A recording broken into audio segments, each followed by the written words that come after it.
Welcome, everyone. We appreciate you joining us on a special time and a special day for Ask Dr. Drew. And, of course, a privileged special guest, Dr. Scott Jensen. Dr. Jensen served in the Minnesota Senate from 2017 to 21. There, he was vice chair of the Health and Human Services Committee. He was a governor candidate in Minnesota in 2022. And Dr. Jensen has practiced family medicine in Carver County, Minnesota for over 35 years. One of his children is an anesthesiologist. His wife is a small animal veterinarian. It'd be interesting to reflect on how his daughter, an anesthesiologist, perceives. Oh no, he has two daughters. One is anesthesiologist. The other is a family physician. It'd be interesting to hear how they reflect on the scrutiny he has been under. And as promised in our promo, we will tell you what Dr. Jensen characterized as the triad of tyranny right after this. Our laws, as it pertains to substances, are draconian and bizarre. The psychopaths start this way. He was an alcoholic because of social media and pornography, PTSD, love addiction, fentanyl and heroin. Ridiculous. I'm a doctor, for sake. Where the hell do you think I learned that? I'm just saying, you go to treatment before you kill people. I am a clinician. I observe things about these chemicals. Let's just deal with what's real. We used to get these calls on Loveline all the time. Educate adolescents and to prevent and to treat. If you have trouble you can't stop and you want to help stop it, I can help. I got a lot to say. I got a lot more to say.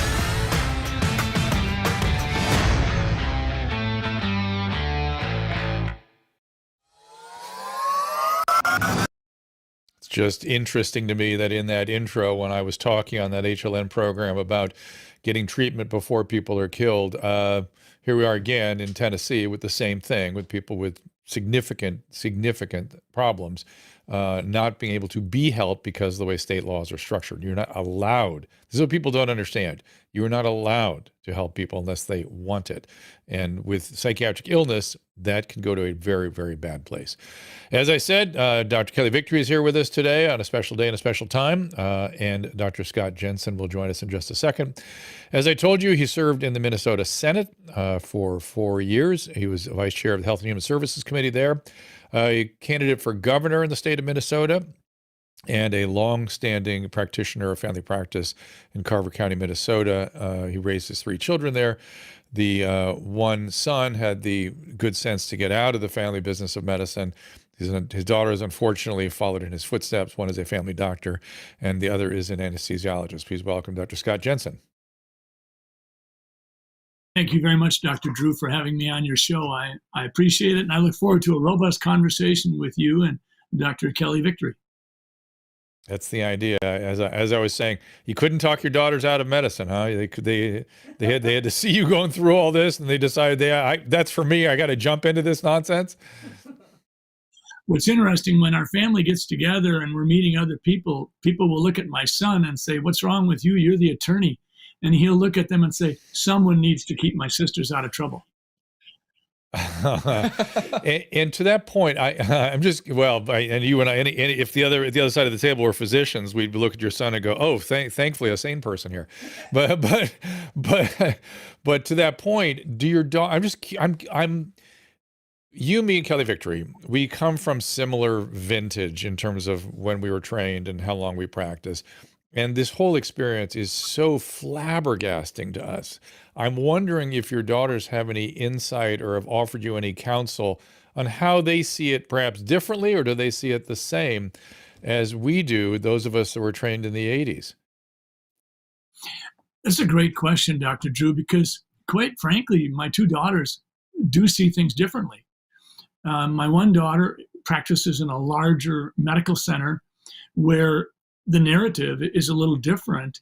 And she's been very helpful to me in encouraging me to make certain that I make it clear that I'm speaking for myself and I'm not representing anyone else. And she's also challenged me to make certain that I'm, if you will, doing a little bit of research regarding a source.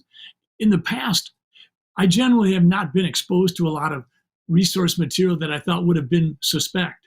But in this day and age, I think that before I quote something, I usually check it out and find out, is this center, is it left-leaning, right-leaning, and things like that. My other daughter has been very like-minded with me and said, "Dad, I just feel terrible that you've been so vilified, and she gets angry, and she's very proud of me. So I think my daughters have been a good balance of one, encouraging me to be, making certain that I'm just trying to maintain the highest standards in terms of the materials I use to form my opinions. And the other daughter has been extremely supportive and saying that she gets angry on my behalf. And my wife has been an incredible support. And my son is sort of this judicial-minded analyst who says, well, Dad, I can see where when you said that, if you would have said it this way, you might have been able to get a message across that would have been less distracting because you used this word instead of that word. So our family conversations Wow. are usually fairly.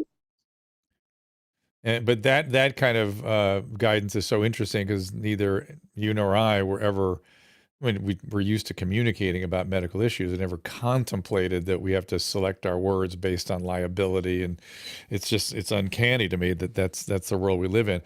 But to the attacks you've been under, let me before I get there, again, you mentioned the suspect literature. That's another part that's flabbergasting, where I have to look at literature that's going a certain direction and go, that doesn't fit my clinical experience. In the past, I would go, I guess I'm just not picking up what the literature is picking up. I must be biased in some way by my clinical experience. Now I go, oh no, now the literature is suspect because it is so heavy. There's a hand on the scale always in any direction. Whoever's publishing it, it's just wild to me. Well, to your point, Dr. Drew, I think that one of the things that the medical profession has really struggled with during this entire pandemic is we're getting into this mean-spirited contest about whose expert is more expert or whose journal is more reputable. I mean, there's no question there's a multitude of highly regarded medical journals that we use. So we use the New England Journal of Medicine. We use the Lancet. We use JAMA. There's many of them we use. But if someone says, well, Dr. Jensen, you quoted Lancet, and they're not even in our country. New England Journal said something else, or vice versa, doesn't matter. And I'm sitting there just nodding, shaking my head saying, when did we become like this? One of the things I think we lost, Dr. Drew, is we lost an awareness that physicians get to be wrong. We have been wrong for decades. We told people, don't eat eggs. We told them, eat eggs. We told them, take an aspirin every day. Then we told them, don't take an aspirin every day. We've been wrong so much of the time. When did this happen that a physician speaking in good faith, based on all that he or she knows at that point in time, when did it happen that we couldn't be wrong without being accused of spreading misinformation or spreading disinformation or spreading malinformation? This is a huge issue for our profession. Yeah, or you're accused, if you get it wrong, you're accused of lying, which is even a higher, wilder reach to me. Yesterday on this program, I was just sort of asking a question out loud. Why don't we know what happened to Damar Hamlin yet? That's very suspicious to me. I'd like to know. He's certainly entitled to his private health care, but people, we all saw this happen very, very publicly. You would think that they'd at least want to understand it to be able to protect other players or be able to give some information perhaps to high school football players or college football players. If it was a post-COVID phenomenon, please, dear, tell us it was a post-COVID phenomenon so we can prepare for it and screen for it and understand what that was. But it's complete silence. People say then, oh, he has insurance. Yeah, believe me, the insurance company will demand the medical records. They will demand it, or he will not be, they won't insure him, and they won't insure him. That's it. So somebody's going to find out. It's not just about HIPAA, even though he's entitled to his HIPAA records. It's just so suspect, so weird. I'm trying to figure out what thing would be so anathema to COVID, which I'm prepared to conclude that it was some sort of post-COVID phenomenon, but what diagnosis would be so anathema that they dare not even bring it up? That's a weird thing. Well, Dr. Drew, I actually had your tweet forwarded to me this morning about 6 a.m. by one of my communication team. And I read it, I listened to it. And so I retweeted it, but I was a little surprised because you took the gloves off and said, doggone it, I'm going to ask the hard questions. You went into a space that, frankly, for almost 3 months, we have seen the medical profession avoid like the plague. And it was nothing that you said that was particularly outside the guardrails. You just said, why aren't we asking this? And I think that the fact that you were willing to do it and the fact that you're still alive to talk with me right now gives me hope that maybe we're getting past that wall that has denied us the chance to say, yeah, when I take a medical history from a patient, if I've got someone in that's got a pulmonary embolus or has had a stroke, I ask them all the questions I need to ask in order to get a framework for what that patient is going through. I have never been denied that before. During the interview I had with the Minnesota Board of Medical Practice, there was one point in time where someone said something to this effect: assumed facts are the truth. You should know that, Dr. Jensen. And I said, play that again for me, would you? Assumed facts are the truth. If we've learned one thing over the last 3 years, I think it's that assumed facts are not necessarily the truth. They need to stand up to the light of day and be scrutinized, whether it's someone saying in the first couple of months that masks would not be necessary and then changing a few months later or whatever. But the bottom line is, if we've learned anything, it's that science never ceases to be about observing, measuring, and hypothesizing. It's that simple. Yeah. We observe, we measure, we hypothesize. That's how we got gravity. When Isaac Newton saw all of the apples fell down instead of falling up, he measured them, 100% fell down. He hypothesized there's a force that pulls an apple to the ground. Other people confirmed his hypothesis, and we have gravity. That's how science works. And then that got refined further. In fact, he was kind of wrong. There was nothing pulling, there was something pushing, it turns out, or the space-time continuum was pushing, whatever. The point is, this stuff evolves, and it's the strangest thing in the world to me that we can't ask questions. And also it's broken down collegiality. I whenever I get attacked by a peer in social media, I immediately reach out. So let's get on the phone. There's no way we disagree that much. There's just no way. The only thing I have found that there seems to be some sort of fundamental disagreement on is the idea that you can't trust people with information. The public can't be trusted, which I think is kind of a disgusting position. The public should be given everything to make their determination. Certainly, having worked 35 years in a psychiatric hospital, I have seen repeatedly, the more you're even perceived to be hiding anything, the more paranoid people get, the more they silo themselves, the more they get into the assumptions, the less reasonable they are, as opposed to if you just say, let's just put it all out on the table and see how it evolves. That's how paranoia is diminished, and that's what the public deserves. Did you ever withhold information from your patients because you thought they couldn't handle it? Well, it's funny that you talk about handling it, because I think back to a time over the last 3 years where Dr. Fauci had been sort of dissecting and speaking to the issue of herd immunity. And I remember there was great hope that we would reach herd immunity at 60% or 70% or 80%. And it seemed like it was a changing narrative. And when Dr. Fauci was confronted about that, he made a comment that made me think of that one movie with, I think, Jack Nicholson in it, where he basically said the American people can't handle the truth. So he needed to sort of incrementally ratchet it up, because he didn't dare give the American people the real news, the real conclusion. He is absolutely wrong, and you're absolutely right, Dr. Drew. If I've learned one thing through this whole pandemic, it's that the letters MD or PhD behind one's name does not provide them any shortcut to what the truth ends up being. Some of the most thoughtful people that have analyzed and dissected what we've gone through have had no letters after their name, but they've been brilliant in terms of their ability to look at what's going on around us, integrate that with what does human nature do? What is the behavior that we typically would reflect as humans? Because that's the part that sometimes we miss in medicine, is what is human nature going to do? And you said it before, human nature will get paranoid if you give it a reason to. Stop the reasoning, and you'll find a lot less paranoia. Yeah, the movie you're talking about is A Few Good Men. I think Tom Cruise was in it too, and it was Jack Nicholson that was screaming, "You can't handle the truth." And for liberals like me at the time, who now I don't know what to call anybody, but at the time, liberals took that as the crucible of the excesses of government. Like, how could they look at what government might do? Look what the military does. They won't let people at the truth. It was, you remember what a hue and cry, that was a rallying point for people around government excess.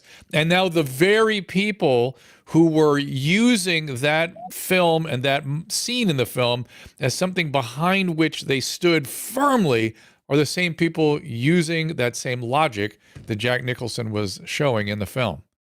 Too much. Exactly. That's exactly right. And even to further your point, the people that we might have expected to hold big pharma accountable weren't there holding them accountable. The people that we might have expected to push back hard against censorship weren't there. These are confounding times. It's true. It's hard to understand.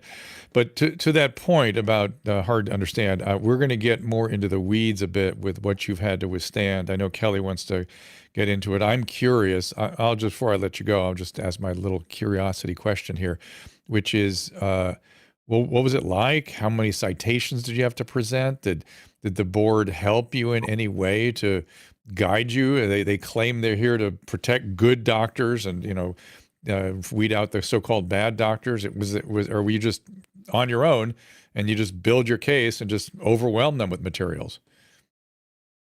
Well, the first 4 investigations that I had, because I ended up having 6, the 5th and 6th investigations prompted the Minnesota Board of Medical Practice to say that they wanted to meet with me. They were not content to appreciate my written responses and then dismiss the allegations. But allegations 1, 2, 3, and 4 came to me. I responded. The allegations were dismissed. In fact, investigation number 3, they didn't even reach out to me. They just sent me a letter saying, we got this set of allegations. We dismissed it without even letting you know because we thought that it was evidently something they felt comfortable doing. But in the 5th and 6th one, when I received documentation from them saying, okay, we're going to have a notice of conference here. You're going to explain to us what you're thinking. If we're not able to resolve the issue here, there will be an administrative hearing, which in the process of a regulatory agency, that's a little bit like a district court.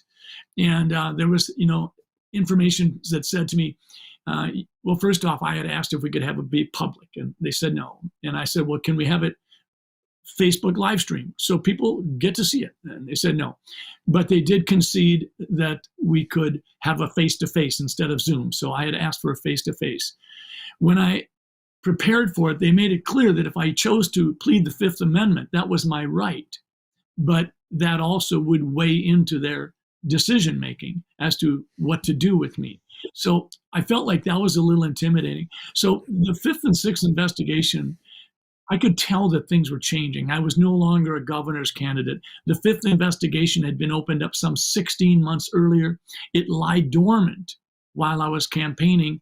And then when I lost the election to Tim Walz in Minnesota, then it was resurrected within a couple of months. And it was clear to me that things had changed. So I did hire an attorney, and he gave me an insight, Dr. Drew, that was really helpful. He looked at me one day after he'd had a chance to really get up to speed on the process and the case, and he said, Scott, you didn't hire me to be a yes man. And his name is Mr. Greg Joseph. And Greg said to me, he said, you didn't hire me to be a yes man, and I'm not going to be. Let me tell you what you're doing. You've been working your tail off trying to craft the perfect snowball because you're in a snowball fight. And you want to craft the perfect snowball that will win the snowball fight for you. You're going to find that article that really lays it all to rest. And he said, here's the thing, Scott.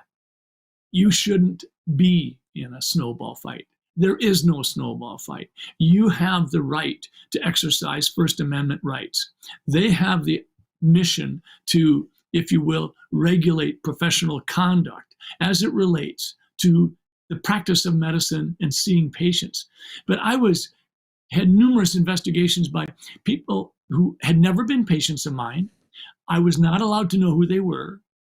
they simply didn't like the narrative I was speaking. So my lawyer and I were the only ones allowed into the hearing.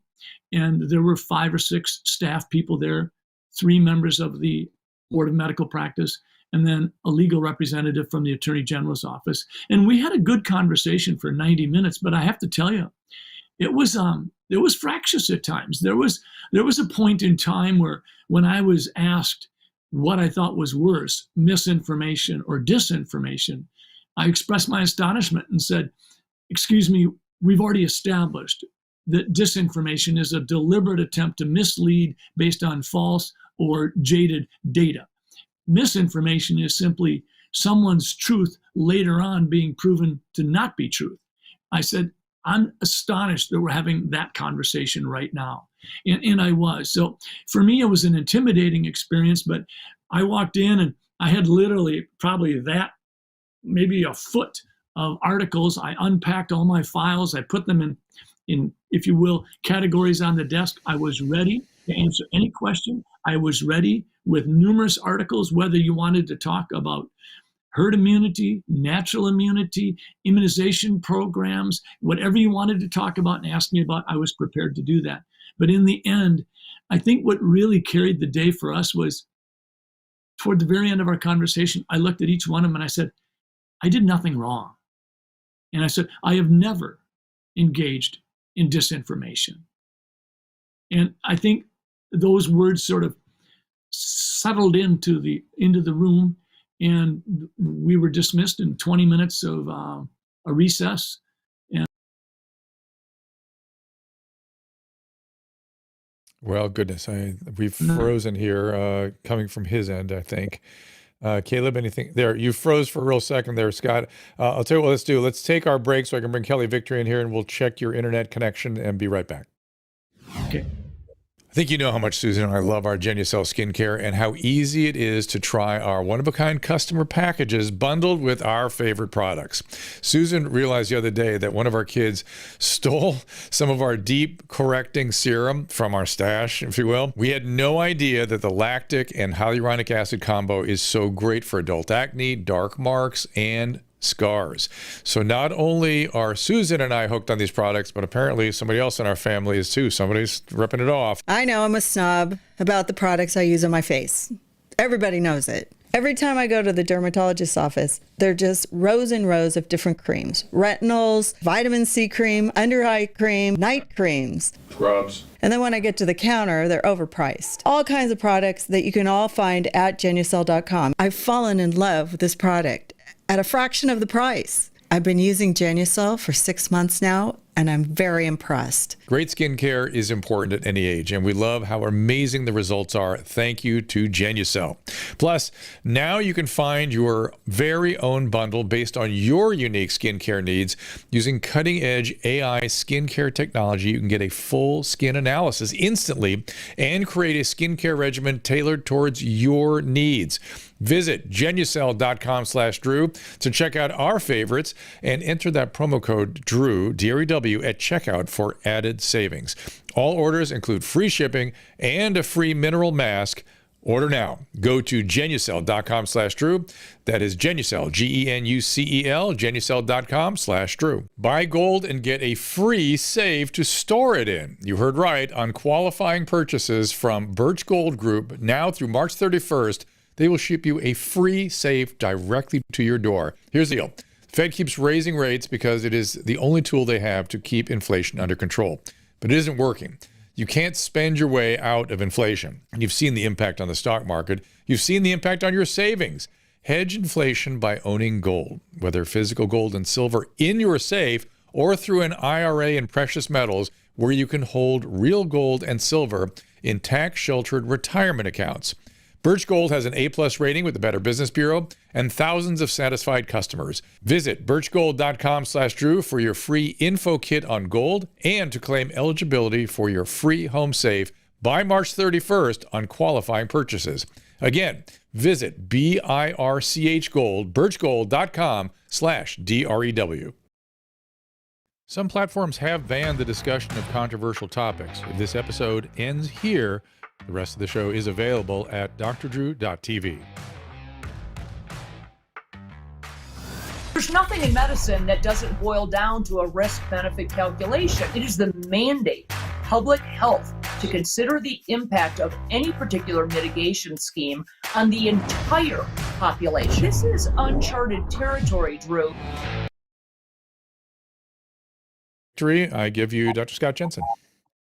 Hey, Scott, thanks so much for taking time to join us here. I've got lots and lots I want to ask you about and some thoughts about how it is that we got where we are right now. But before I go any further, and you were just getting to it at the very end of the last segment, I want to make sure for our listeners that they have an idea of what it was that you just went through. What was it that you just got found, quote, not guilty of?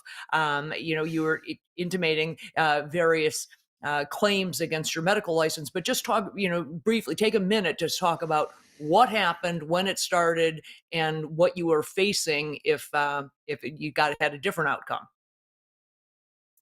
Well, Kelly, it all started about 3 years ago in April, just about exactly 3 years ago. I was on national TV expressing concerns about the fact that the way we were being asked to complete death certificates, it was suggested that we consider utilizing COVID-19 as the cause of death, even if we thought as physicians it was merely a contributing condition.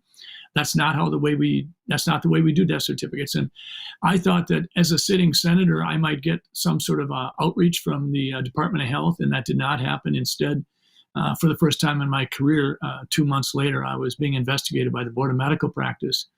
For the next 2 years and 9 months, I've gone through one investigation after another. I've been accused of spreading conspiracy theories, but nobody ever told me what conspiracy theory I was spreading. I've been accused of making false statements about masks, but nobody's ever told me what the false statement was. I've been told that I should have been willing to accept assumed facts as truth, and I wasn't willing to do that. So each time I pushed back, and I said, no, I didn't do anything wrong here. I didn't participate in disinformation. I simply used the skeptical part of my brain that is addicted to context. I told people this is important. If someone says 10 people died of something on a given day, I think it's important for them to know that 140 people died that day in Minnesota, that 9,000 people die every day in America. Context is the only way that we can really appreciate that which we're experiencing as humans. But in the end, I was called to the carpet by the Board of Medical Practice in Minnesota, and I walked into a room with about a dozen people total, and we had a conversation that at times was fractious, but I think it was constructive. The board members did, I think, a very admirable job. This is not easy for them. These are volunteers trying to make certain that the practice of medicine and the minimum standard of care is being upheld.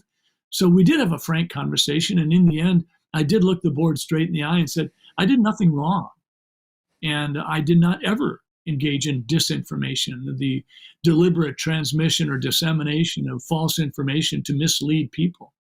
And after about a 20-minute recess, the Board of Medical Practice came to me and said, okay, all the charges are dismissed, we're done, case closed. And so I was very grateful for that, but I will never forget what I went through, never.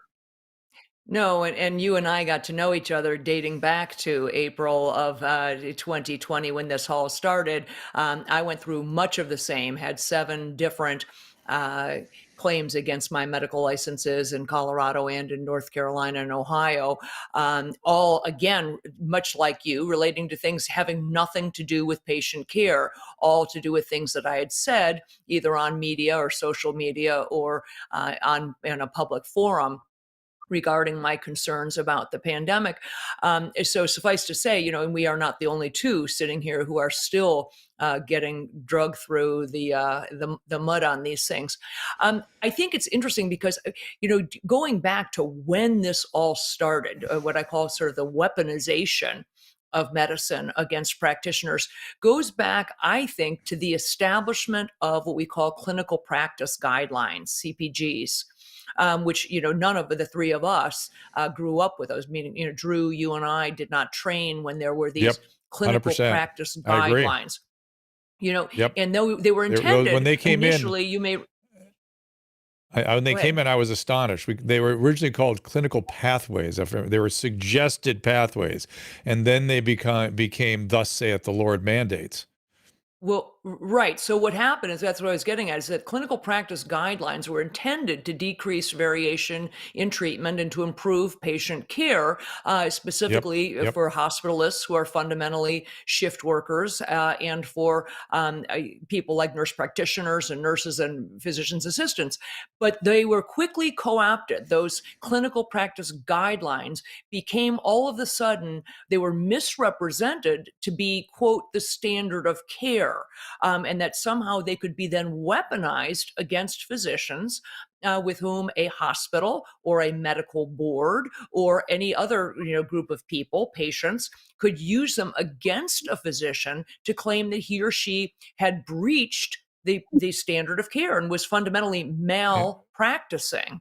And I bristle, Kelly. I got to interrupt when anybody brings up standard of care, because I fought so hard in the 90s against the standard of care that every one of my opiate addicted patients, when they showed up for a dental procedure or happened to pass through an ER for some reason, were given 90 Vicodin, and anyone who didn't do that was considered abusive to patients and was not guilty of malpractice, was guilty of a criminal offense of abusing a patient.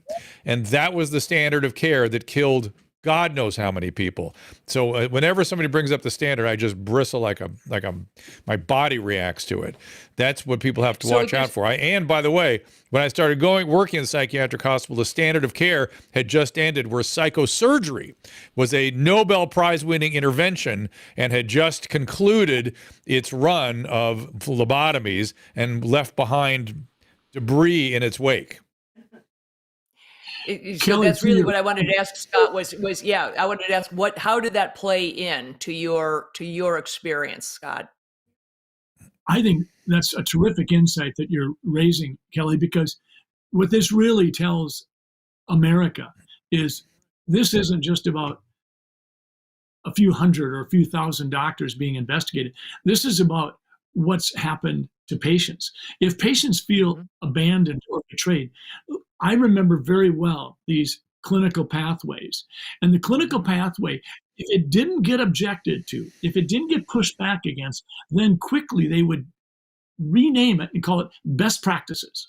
And all of a sudden, best practices was the holy grail. Then the pharmaceutical reps would come in to my office, and I remember the Purdue reps, and I remember the OxyContin reps, and they would say, if you don't engage in best practices when it comes to reaching out to your patients that are suffering from pain, you're not a good doctor. So there needed to be a fifth. It wasn't enough to do the standard 4. The fifth one was, what's your pain state, the standard right now? 1 through 10. Had to ask everybody. They could come in because they had a rash because they went swimming in an ocean, and I had to ask them, what's your pain level? We saw then, Big Pharma came in hard. They flexed their muscles. They guilted us. Patients started to think there was something wrong with them if they didn't know where their pain scale was. And people wonder why this happened. What really was happening was the world of medicine was changing, where instead of it being a relationship between a patient and a physician and a real conversation and an interaction with nonverbals and verbals and all, instead it became plug the patient into an algorithm. And if the patient doesn't fit in an algorithm, the patient is being obstinate, obstreperous, and you might want to dismiss them from your practice.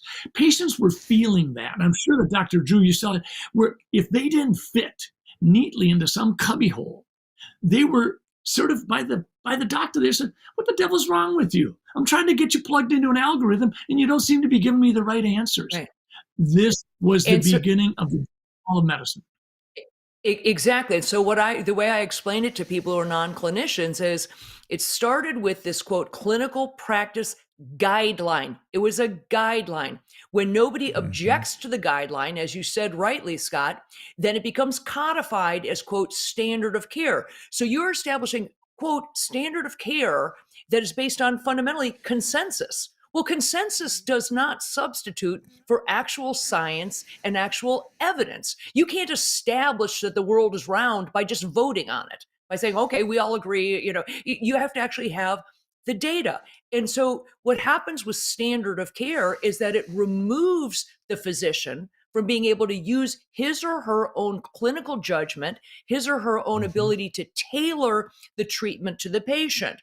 And so, in my viewpoint, this is where we really started not only to practice bad medicine, but now fast forward to COVID, it allowed the people in power, namely boards of medicine, hospital, staffs, politicians, and everybody else, to weaponize it. If you fail to agree with if you're not part of the consensus, you are a heretic. You're a heretic. You are problematic. I think that's exactly right, Kelly, because I remember early on, after I had made the comment about the fact that I thought that if we were going to take someone who was dying of stage 4 colon cancer and had a chance to say their goodbyes to their family, and they were literally teetering on the edge of dying, and perhaps 24 hours before they passed, they were exposed to someone with COVID-19, and they never even had a symptom, but they passed.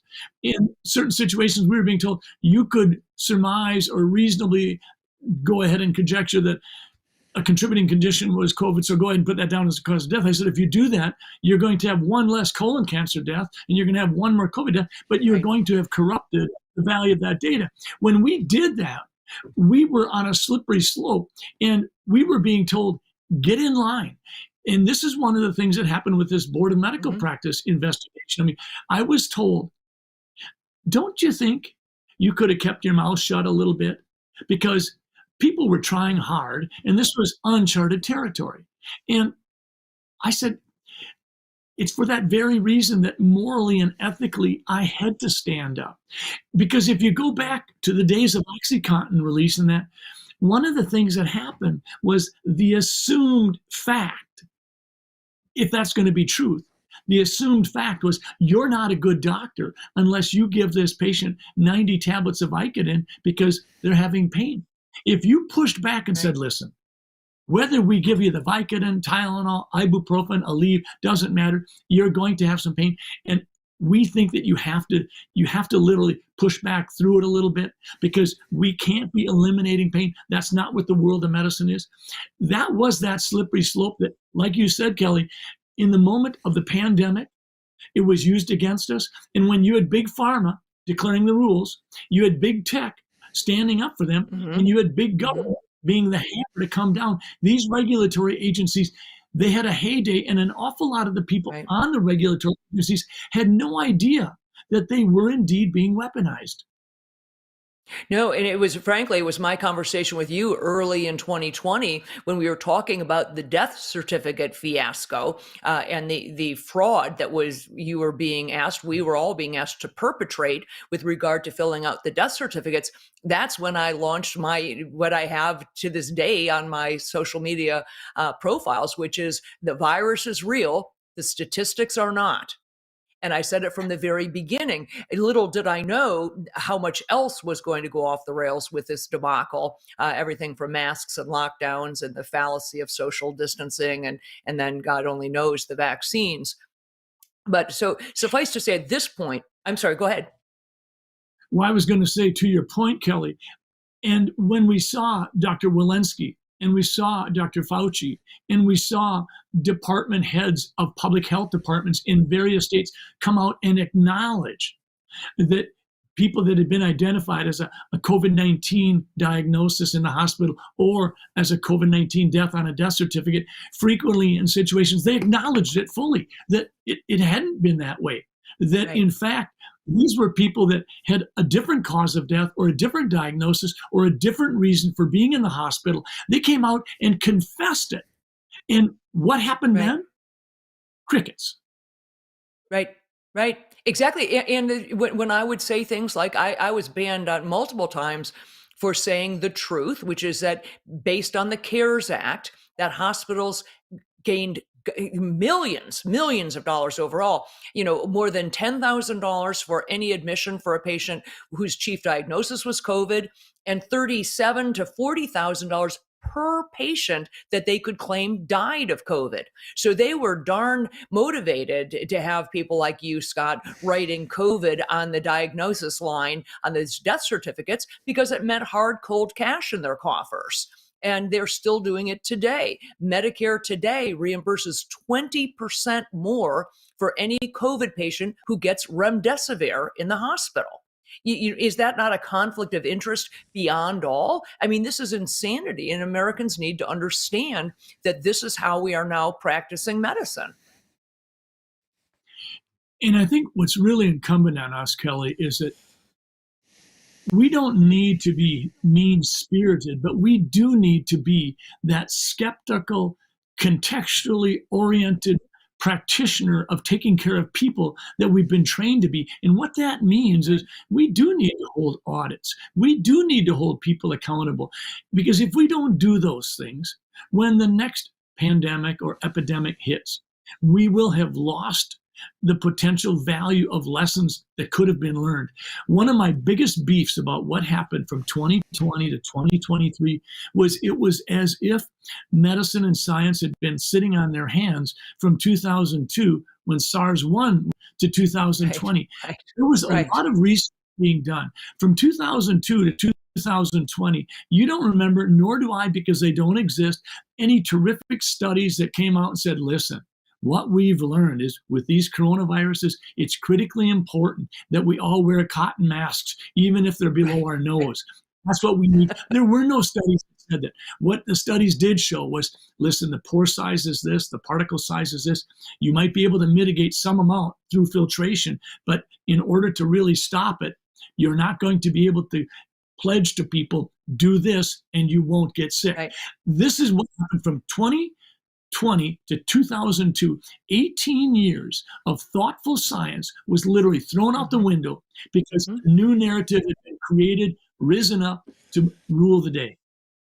And don't forget, please, Scott, don't forget the 2005 paper funded by Anthony Fauci on the evidence behind using hydroxychloroquine and chloroquine to successfully treat SARS-CoV-1. They knew that those two drugs, chloroquine and hydroxychloroquine, were highly effective against SARS-type coronaviruses. And they not only didn't promote that, as you know, they vilified and fundamentally tried to destroy anybody who talked about it. One of the things I'm interested in, you go back for a second to the clinical practice guidelines and fundamentally what I call, cookbook medicine. You've got two kids who are trained far, more recently than you and I and Drew did. Are they learning how, in your estimation, and no criticism to your children, but are they teaching them critical thinking, or are they teaching them, here's the algorithm, are they just learning cookbook medicine in your mind? Well, I don't think it's a black and white issue or, one sideline, but it certainly is, if you will, a flavor. And there's no question. Both of my children have told me that there's a lot more pathways, a lot more order sets in the hospital. Patient comes in, this is the order set that kicks into gear. We used to go through and we would thoughtfully identify what the order should be for the patient, the unique patient. Today, it's all about order sets. The electronic health record has, I think, intensified that, so that the idea of just spending some time thinking and saying what fits, what oftentimes young physicians just don't feel like they have the time. They're not rewarded for that. They're actually criticized for that. And the young doctors know that if they cross the line, they're going to be potentially in trouble. And I think today, what is the statistic? Some 80% of doctors work for some hospital or corporation. When I was being trained, I had many of my preceptors and mentors and professors and role models. They were independent-minded people who just bristled at the notion that someone would come along and tell them, you didn't do it the right way because you didn't plug this patient into this clinical guideline algorithm. And so I think where you're at right now, Kelly, is spot on, and it's a challenge for future practitioners, to be sure. Well, you just hit on something I think that's really important, this issue of, I think this entire pandemic debacle wouldn't have happened were it not for what you just said, that so many physicians are employees now of hospitals or of large groups, and therefore felt that they, for whatever reason, were not able to speak out and speak their minds, because behind closed doors, I run into people at, cocktail parties, and they know darn well that it was just silliness to be removing every other chair in the waiting room, or, forcing people to wear masks in perpetuity and these sorts of things. So I think really the demise of medicine, I think, has been largely driven by that, the corporatization of medicine, and the fact that most physicians are not like you, are not concierge doctors, or are not independent practitioners who have the ability to follow their own North Star. I agree with you guys. I want to Yeah. put a little finer point on it, if you don't mind, really quick, which is that we are all from the so-called cognitive disciplines, right? One of the things I noticed during the early part of the pandemic is our surgical colleagues did not fall victim to this mass psychology at all. They are used to making decisions on their own. When they open the surgical field, they are problem solving and they are improvising at all times. There's no pathway that can be put upon them. As much as they try, they cannot do it, but they have done it successfully to the cognitive disciplines. And the reason they're doing it, guys, it's just very clear why they're doing it. It's so they can pull us back away from the patients, put the physician extenders up front to follow the pathways. All the liability will flow up to you, and you'll have to supervise the physician extenders, so-called. And that's going to be the way medicine is practiced in the future. But they can't do that to the surgeons. And isn't it interesting that all my surgical colleagues were thinking completely outside the box during the early part of the pandemic? Drew, that's an excellent point. It really is, because I did find so much solace by talking to my surgical colleagues, because they would give me almost an attitude that felt a little bit like John Wayne. The old This person, yeah, the old days. They weren't buying into it. And one other thing that perhaps would be a little bit of a unique flavor that I could contribute in this whole process of physicians, the medical profession just being squashed, was during the campaign for governor in Minnesota. One of the most heartbreaking things for me to have to deal with was I would be at a rally or a fundraiser or a meeting, a town hall, and the number of times a physician or a nurse or a PA or a nurse practitioner would sort of pull me aside quietly and apologize for not being able to stand with me, Right. and gratefully acknowledge that I was making a sacrifice, not just by running, but also through the repeated investigations. And these physicians were absolutely absorbing their own slings and arrows, because they knew that something was wrong, but they didn't dare step into that fray, because they were hired, they would be fired, they would be limited. And again, Kelly, you raised that point so poignantly, that what we have seen is the dismantling of patient-oriented, physician-driven medicine. And patients are wondering, why don't doctors care about me? Right. Right. Well, I will tell you, Drew, by the way, maybe that's why I was an early adopter of this is not reality, because I'm a trauma and disaster specialist, and I do shoot from the hip an awful lot of the time, and was not buying into this from the beginning. But I think the point you're making here, Scott, is really the critical one, that the quality of medicine overall, as a result, ironically, of the corporatization of medicine and of things like clinical practice guidelines and all of the algorithms and pathways and electronic medical records and all of the things that were supposedly done to enhance efficiency and to control, has actually resulted in, I promise you, significant reduction in the quality of care that patients are getting. Because when you are no longer taking the individuality of the patient's specific history, their desires, their risk tolerance, their spiritual backgrounds, their preference for many, many things, then you no longer are actually, in my mind, practicing any quality of medicine or quality of healthcare.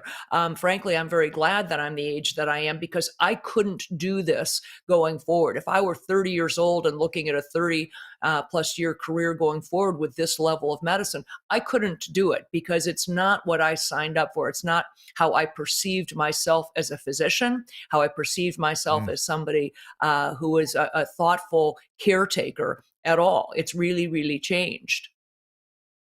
And I think another thing that's happened is I think that we've started to hide as a profession.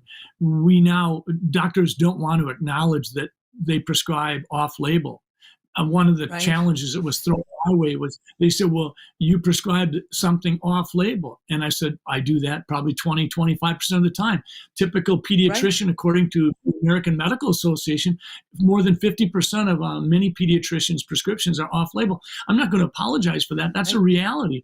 When we use Flomax to try to help someone pass a kidney stone, we're doing that not because the company that makes Flomax got the indication for it. They got the indication to shrink the prostate. But the fact is, a fair number of people have had some relief with Flomax passing a kidney stone, so we use it. Once it passes those barriers of safety and efficacy, we can use it for other things. And I've tried to tell my patients, listen, for a pharmaceutical company to make the decision to, okay, I'm going to go and get the indication for passing kidney stones as well, it's not worth it to them.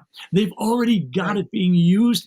So they say, we're just going to call it. That's why I was so hard on big pharma, and I was hard on big government, because government has absolutely been supporting big pharma in a way that didn't happen 25 years ago. And then you've got big tech with their big hand of censorship, and if you get out of line, they're going to shut you down. That's why I came out with that book and said, we've been played. Right. This is a triad of tyranny of big pharma, big tech, and big government. And when they collude, when they coalesce their mission of power and control and dollars, we've got to wake up. And so I did. I wrote this book, and it's called We've Been Played. And you can get it at drscottjensenbook.com, DrScottJensenbook.com. And what I'm trying to say is, using patient stories, I'm trying to show people why the insurance. Uh-oh. Oh, lost him again there. He usually comes right back, but yeah. Well, the point he was making there, and I was going to say to him, it's stunning to me, Drew, how many of our own colleagues don't understand. There is, Scott, I was just saying, how many of our own colleagues don't understand this issue of off-label, that the idea of that. The indications, quote unquote, for any particular drug that are written on the box or that you find in the PDR, that only impacts how the manufacturer is able to market them, not how the three of us are able to prescribe them. That's right. The FDA has nothing to do with the practice of medicine. It does not determine the practice of medicine. It determines what companies can bring to market under what conditions. What we then do with it is entirely up to us. Correct. And there's, most studies would say somewhere around 26%, 27% of all prescriptions written are written, quote, off-label, meaning for an indication for which, as you rightly point out, the pharmaceutical manufacturer didn't bother to go through the process of getting that indication added. But once something's safe, we can prescribe it for anything we want. I got news for you. I ran a large addiction recovery program. We dealt with very sick drug addicts in acute severe withdrawal. And every case was an improvisation with the use of medication that could help ameliorate the withdrawal. There's no withdrawal medication, no indicated withdrawal medication. Even Librium, which we use for alcohol, has not been I don't think they have indication for that. But I was using Mirapex for back pain because of the restless leg syndrome is actually the source of the heroin withdrawal back pain. I was using Robaxin and Bentyl and Motrin and Toradol, and people get through these withdrawals quite readily. Phenobarbital for benzodiazepine withdrawal. It's not a FDA-approved indication, but works like an MF, as does gabapentin, which we use all the time successfully. That's how we practice medicine. Right. And so, I think that part, go ahead, Scott.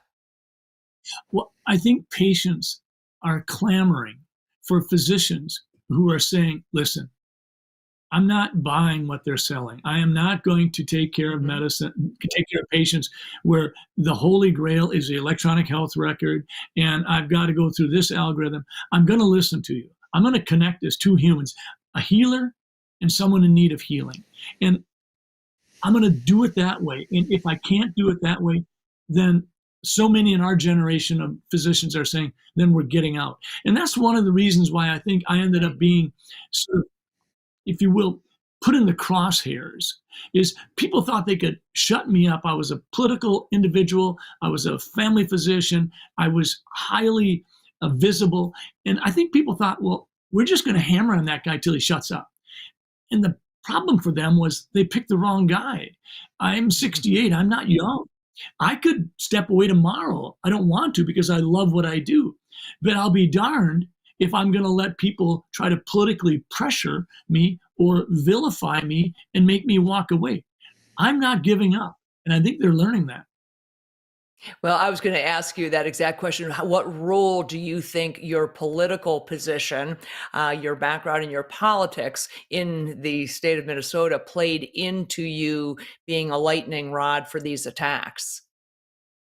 Almost completely. I think that if I hadn't gotten into politics in 2015 when community members recruited me to run for the Senate, if I would have just stayed entirely out of that, if you will, industry, I don't think any of this would have happened because I wouldn't have had any notoriety. I would have said what I say in the office. I wouldn't have had any big platform and I would have been safe.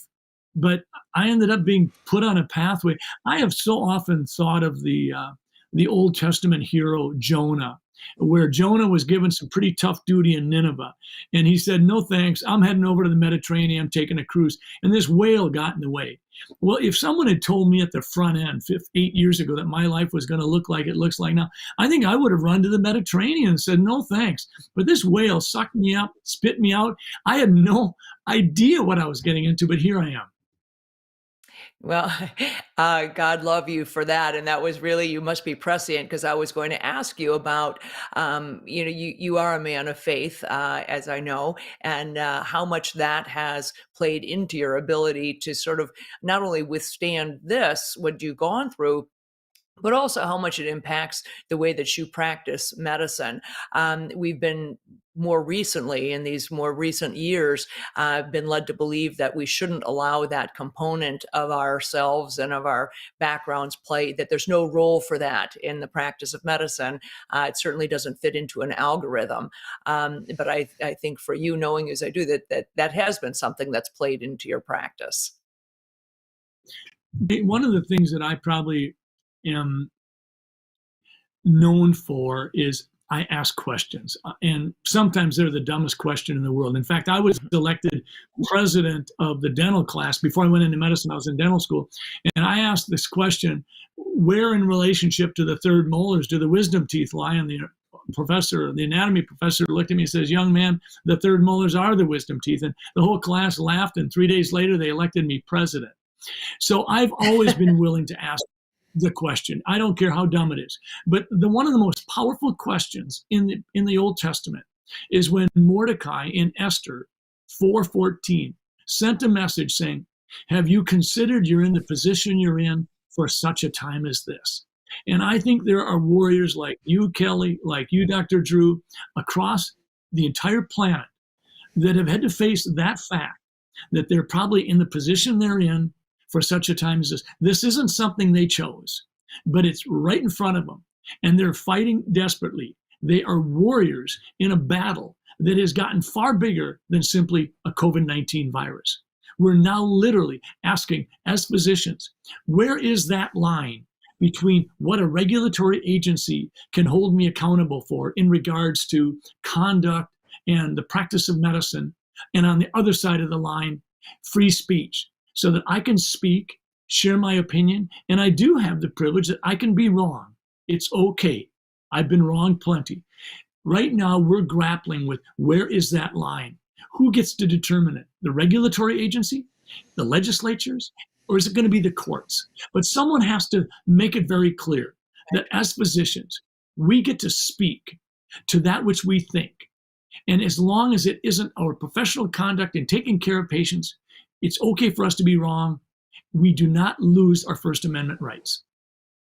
No, and I think you're right. I'm hopeful that this COVID pandemic will be exactly the thing that motivated us to take our profession back, because it doesn't stop with COVID. I just became aware today that the Supreme Court is hearing a case fighting against certain states that have now regulation on the book preventing practitioners, therapists, and physicians from counseling a patient against gender transitioning, so that you can be held liable in some states, apparently, not in Colorado or in California where I am, but that in some states you can be held liable as a physician or a therapist if you were to counsel a patient against gender transitioning. That is a regulation that's being put in place by a bunch of regulatory bodies and would absolutely remove the ability of a physician to practice, and not only based on his or her understanding of the literature and medicine and science, but also his or her conscience. And that is being heard by the Supreme Court. If it turns out that COVID is the thing that fundamentally causes us as physicians aren't known for being how you are a rarity in that you're politically active, you're savvy, you're like Drew and myself, you are comfortable in front of a microphone, you don't mind pushing back, asking the hard questions. But we don't represent the majority of physicians. We don't. And so hopefully this debacle will empower people to do that. Well, I want to ask a question to both you guys, if you don't mind, is that Kelly, you sent me an article today about myocarditis and the vaccine and COVID. And let me ask this of Scott first. You mentioned early in this conversation how maybe adulterated is too strong a word, but there's something funny about the medical literature. There's something that we've never had to deal with before, at least in terms of how we look at it. We looked at it, was it a good study? Were the assumptions proper? Was there a null hypothesis? Was this a properly designed experiment? Was the statistical analysis done to my satisfaction? We looked at the study, not the editorial determination of what studies get published. We just looked for the studies. And now it feels like this editorial process has put its hand on the scale.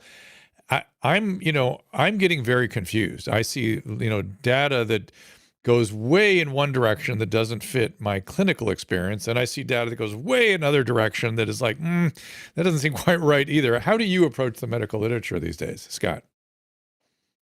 Well, it's something I've never had to do before. I've actually had to look to other countries. I look more to data from Israel, from the United Kingdom. Yeah. National Health Service data has been helpful.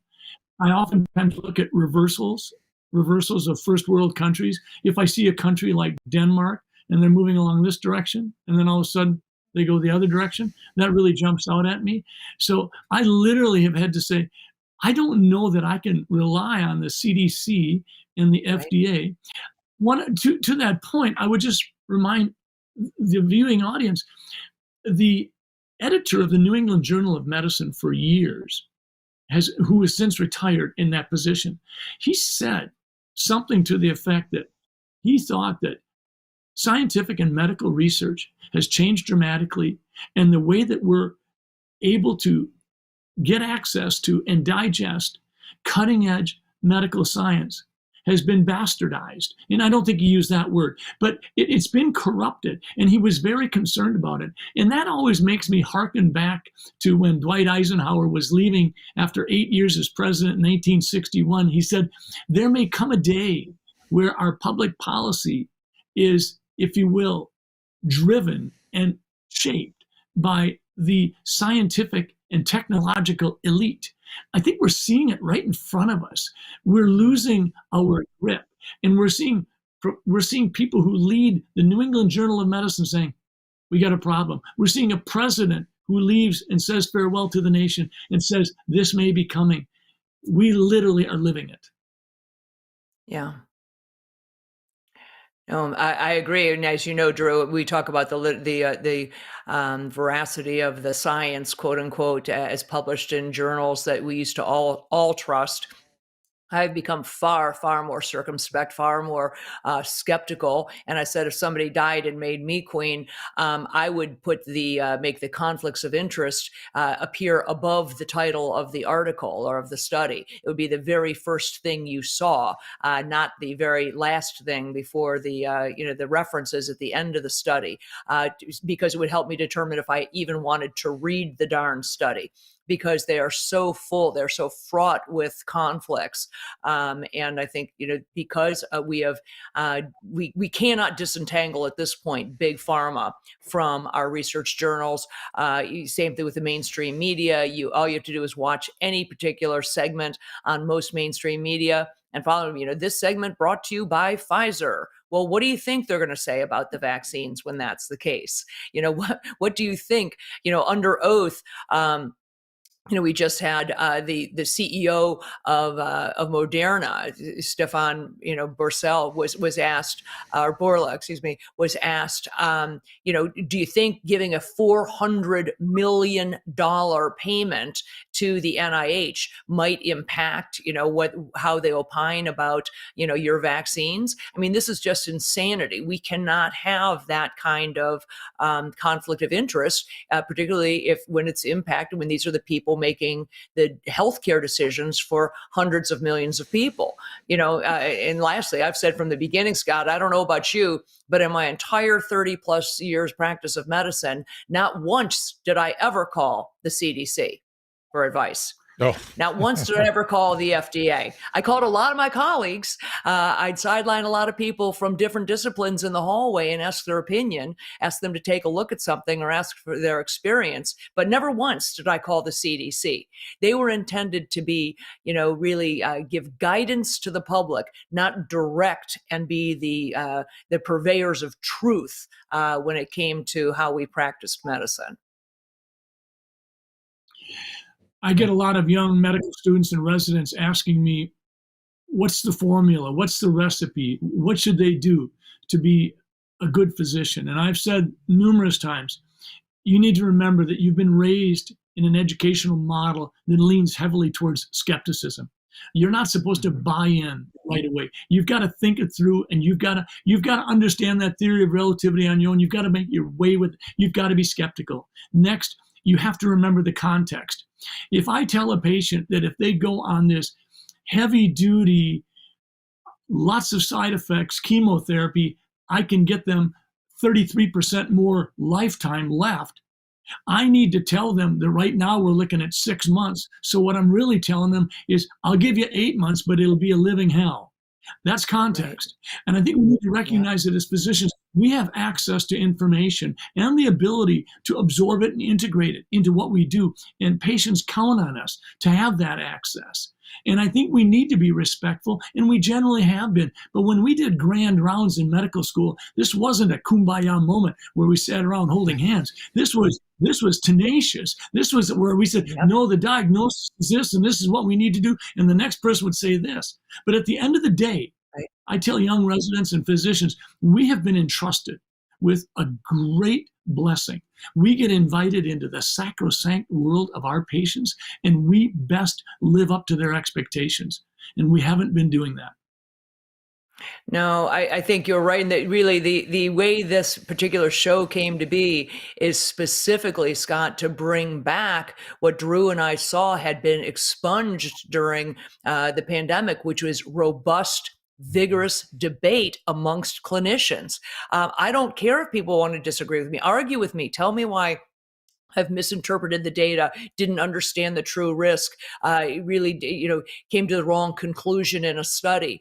But robust, vigorous debate is the cornerstone of medicine. Without it, we are destined to make errors, and to make egregious errors at that. So I appreciate you, number one, everything you've been doing, everything you've been fighting through, but your willingness to come on and share your experience of that and your tenured experience practicing medicine with the people who are watching us, because I think it's invaluable, and I just don't want to see this lost. In our profession is doomed if we can't have this.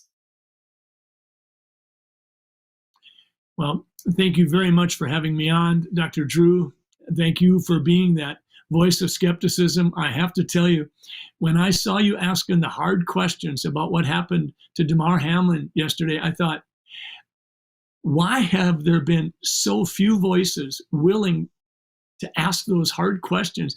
We have literally, in less than 90 days ago, the entire nation was glued to what's happening here.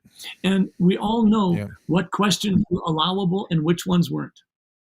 Right. Yeah, it's odd. It's odd that they have to be characterized as odd questions. They're simply clinical questions about what happened to that poor young man, what caused him to be able to stand up and then fall down, not have a pulse, rearrest in the ER, and then have his neurological status improve ahead of his pulmonary status. And then no one willing to say it was a post-COVID phenomenon, which I was waiting for, and I assume they'd run to that one. So, you know, what diagnosis? It's what you tell your residents. What diagnosis? You know, use Occam's razor. What diagnosis would cover all that happened there? There's only one thing, because the cardiac injury, he would have been restarted. Certainly with commotio, heart would have been restarted, and that would have been it. That's how commotio works. You don't rearrest after commotio, nor do you rearrest after a spontaneous arrhythmia, unless there's a really serious myocarditis going on. They didn't say. So, you know, it's just basic questions, not even hard questions, basic questions. And hard questions is, you know, how do we know what exactly is happening? What do we do with the rest of the people trying to play football? How do we protect them? Those are hard questions. That's what we should be asking. So anyway, thank you for being with us today. We appreciate it. It's good to see you. I'm glad you still have a smile on your face. It's rather extraordinary, and you're an inspiration to this moment. So keep it up. Thank you both so much. Thank you. Right. And thank you. And Kelly, we have a schedule coming up. We have Alex Berenson on Friday at an unusual time. And then we have, there we are, William Mackus on April 5th. We have Broadboard Kennedy on April 10th. Asim Malhotra coming back on April 25th. He was tweeting some sort of strange tweets the other day. Oh, I'm breaking, incredible news. And then I DM'd him. I said, wow, what's going on? Haven't heard anything. Did you see something that he announced? Well, yeah, I know quite a bit about what he's working. He's the an expert witness in a case against the South African government for their use of the vaccines.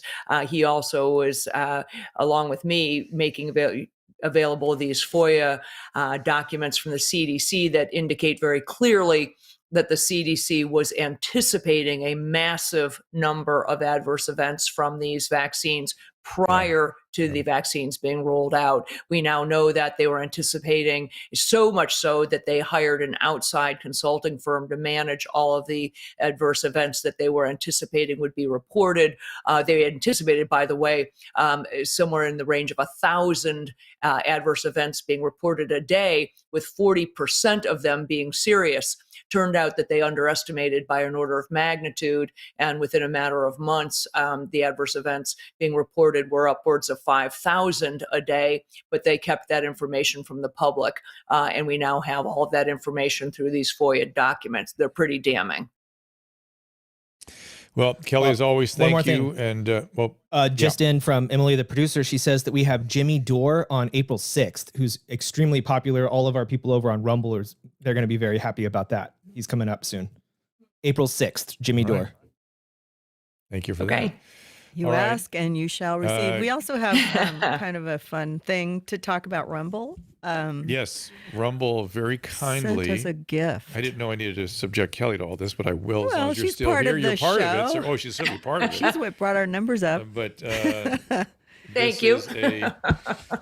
No, I didn't know if you had to go or anything, but they sent us a 100,000 subscriber award. It's an award. It's something that could have come. Cool. It's a sort of a giant paperweight. I like pretty much. That's what it's going to be. There it comes out of here. Here, take it out of the box. There it is. Well, there it is. Oh, I like it. It weighs a ton. Yeah, I know. It's solid. This is also a weapon for combat. It's full of birch gold. If you're wearing armored, Susan, you can throw it at the drone. If you're in a suit of armor, this is a suitable weapon. Tell him I need one.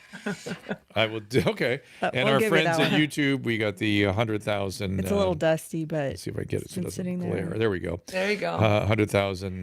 yeah. What do subscribers we there, get when too, it hits so. 200,000? We have 198, over 198, Well, almost put us over the 199,000 top, on ladies and Rumble. gentlemen, and we'll find out. Do I get a car or a free safe with my gold? I get the second award. Sounds Whatever, good. It's all good. We all All share in right. this, and we thank everyone who supported us. Thank you, Kelly, for supporting us and being part of this. I guess we're And, supposed to have that like on your table. We can send it to Kelly. She can put it behind her head. Oh yeah, she can put it by the It can, Yeah. by the bobblehead. bobblehead. I think it helps. It your can replace algorithm my or horse. something, right? Right. I would love it if it Exactly. does. Caleb, don't they say that if you have that that YouTube plaque up, that they catch it and then they push your show out more or something? That's what Oh. didn't you tell me that? That would be. I didn't tell you that, but that would be pretty amazing if they did.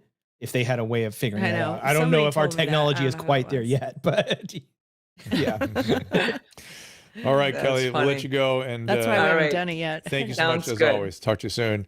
And for everyone else, we will see you next time. Oh, and your skin looks great, Kelly. Oh, that's the Apparently, Genucell, they're like, is she using her Genucell? which we know she does. So it will be next up. We're Friday at 12:30. We will see you then.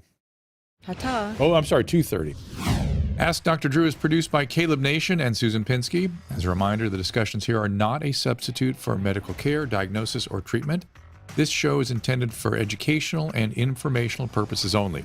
I am a licensed physician, but I am not a replacement for your personal doctor, and I am not practicing medicine here. Always remember that our understanding of medicine and science is constantly evolving.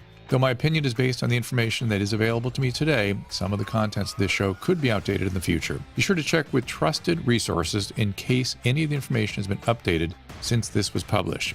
If you or someone you know is in immediate danger, don't call me, call 911. If you're feeling hopeless or suicidal, call the National Suicide Prevention Lifeline at 800-273-8255. You can find more of my recommended organizations and helpful resources at drdrew.com/help. It feels like a horrible violation, Yeah, I know. and especially your first time. Were you embarrassed? No, I was actually kind of proud of it. I was like, man, this is like the coolest thing I've ever done. Was your boyfriend like hiding his face? Or? No, we were kind of giggling, and I'm just like, we're going to jail. And then There is a Disney jail. There's a whole. They took us to it. They took us to the Disneyland jail.